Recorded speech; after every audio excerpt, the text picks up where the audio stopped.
दोस्तों, क्या आपको पता है भगवान श्री कृष्ण जी के बड़े भाई बलराम जी ने महाभारत के युद्ध में भाग क्यों नहीं लिया था? आखिर बलराम जी ने दुर्योधन को यह वचन क्यों दे दिया कि बलराम जी स्वयं और भगवान श्री कृष्ण महाभारत के युद्ध में शस्त्र नहीं उठाएंगे? आज के वीडियो में हम आपको इन्हीं सब सवालों का उत्तर बताएंगे, तो संपूर्ण जानकारी के लिए वीडियो में अंत तक बने रहें। दोस्तों, जैसा कि आप सभी जानते हैं, भगवान श्री कृष्ण विष्णु जी के 8वें अवतार थे और उनके बड़े भाई बलराम जी शेषनाग के अवतार थे। बलराम जी कितने शक्तिशाली थे इस बात से हर कोई परिचित है। जहां भगवान श्री कृष्ण को उनकी मनमोहक मुस्कान और शांत स्वभाव के लिए जाना जाता है, वहीं बलराम जी को उनके बल और गुस्से के लिए। लेकिन इतने शक्तिशाली होने के बाद भी आखिर क्यों बलराम जी महाभारत के युद्ध का हिस्सा नहीं बने? दोस्तों, महाभारत का युद्ध कुरुक्षेत्र के मैदान में कौरवों और पांडवों के बीच हुआ था, जो 18 दिनों तक चला था। ये तो हम सभी जानते हैं। लेकिन युद्ध से जुड़ी ऐसी कई बातें हैं जो प्रचलित नहीं है, और उन्हीं में से एक है बलराम जी का युद्ध में शामिल न होने का कारण। पांडु पुत्र भीम और धृतराष्ट्र पुत्र दुर्योधन दोनों के ही गुरु बलराम जी थे, और उन्होंने ही दोनों को गदा चलाने की विद्या सिखाई थी।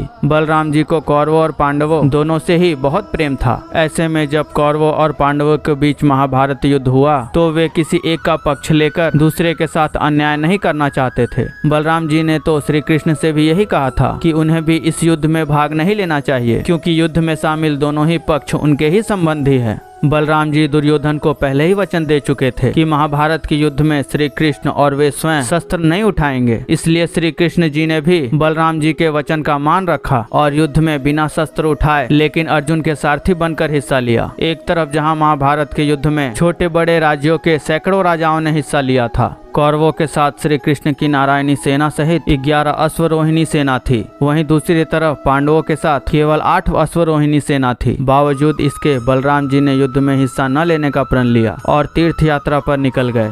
महाभारत ग्रंथ में इस विषय पर और एक घटना का वर्णन मिलता है। इसके मुताबिक महाभारत युद्ध से पहले एक दिन बलराम जी पांडवों से मिलने पहुंचे थे। पांडवों को आशा थी कि वो अपना निर्णय बदल देंगे और युद्ध में उनके साथ शामिल हो जाएंगे। लेकिन बलराम जी ने दुखी मन से कहा, मुझे इस युद्ध में कोई रुचि नहीं है। ये लोग आपस में लड़कर मूर्खता कर रहे हैं। भीम और दुर्योधन दोनों ही मेरे शिष्य हैं। जिस तरफ श्री कृष्ण हैं, उनके विपक्ष में मैं कैसे जाऊं? इसलिए मैं युद्ध में भाग नहीं लूंगा। दोस्तों, आपको ये जानकारी कैसी लगी? कमेंट करके हमें ज़रूर बताइएगा।